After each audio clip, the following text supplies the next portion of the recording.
নমস্কার, কেমন আছেন সবাই? আজকের বিষয় ব্রহ্মবিদ্যা কি।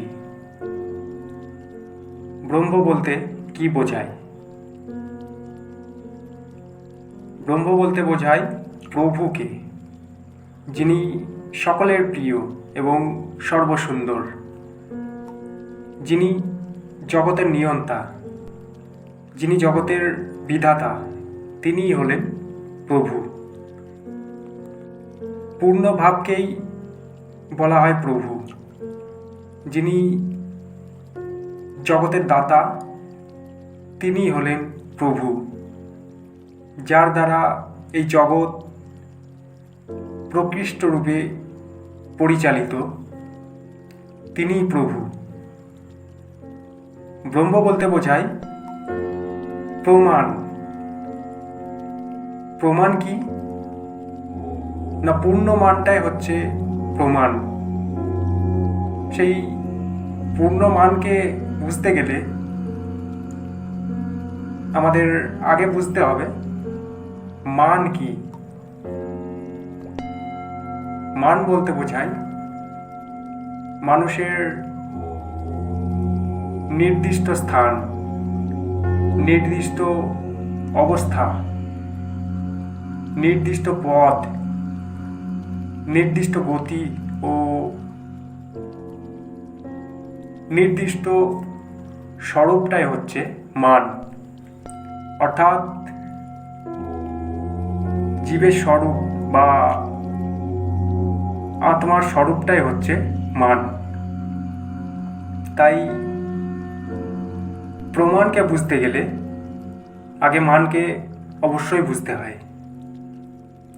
মানকে না বুঝলে প্রমাণকে বোঝা যায় না। আগে আত্মবোধ আসার পরেই আসে পরমাত্মাবোধ। প্রথমেই আমাদের আগে নিজের মান বুঝতে হয়, তারপর পরমাত্মার প্রমাণ বুঝতে হয়।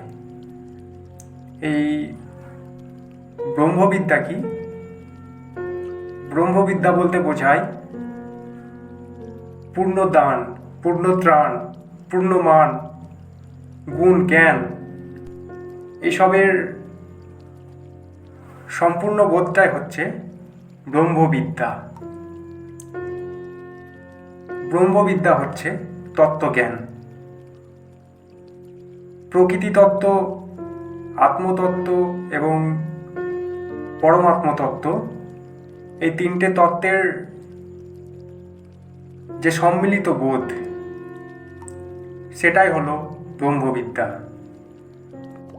ব্রহ্মবিদ্যা হলো দৃষ্টান্ত, দৃষ্টির অন্ত বা শেষ, যাকে দেখলে আর পৃথিবীর কোনো কিছু দেখার আর প্রয়োজন হয় না, বা জগতের আর কিছুই দেখার দরকার হয় না। সেটাই হলো ব্রহ্মবিদ্যা। ব্রহ্মবিদ্যায় ত্রিনেত্রের যে আমাদের যে তৃতীয় নয়ন, ত্রিনেত্রের সঠিক দৃষ্টি লাভ করা যায়।